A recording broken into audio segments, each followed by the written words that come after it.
बालेश्वर फकीर मोहन महाविद्यालय छात्री आत्माहुति और मृत्यु घटना को नहीं उठुची पड़ुछि सारा राज्य।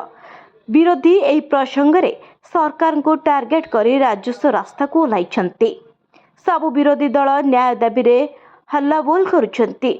आज पीड़िता छात्री को न्याय और राज्य रे महिलांकर सम्मान और सुरक्षा दाबी रे 12 घंटिया ओडिशा बंद डाकरा दैछन्ति कांग्रेस समेत 8टी राजनैतिक दल।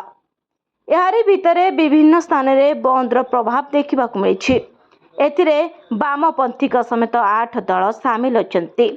विरोधी दल गुड़िक गुरुवार जानवाहन चलाचल, दुकान बजार, शिक्षा अनुष्ठान, व्यावसायिक प्रतिष्ठान को बंद रखापी निवेदन करछंती।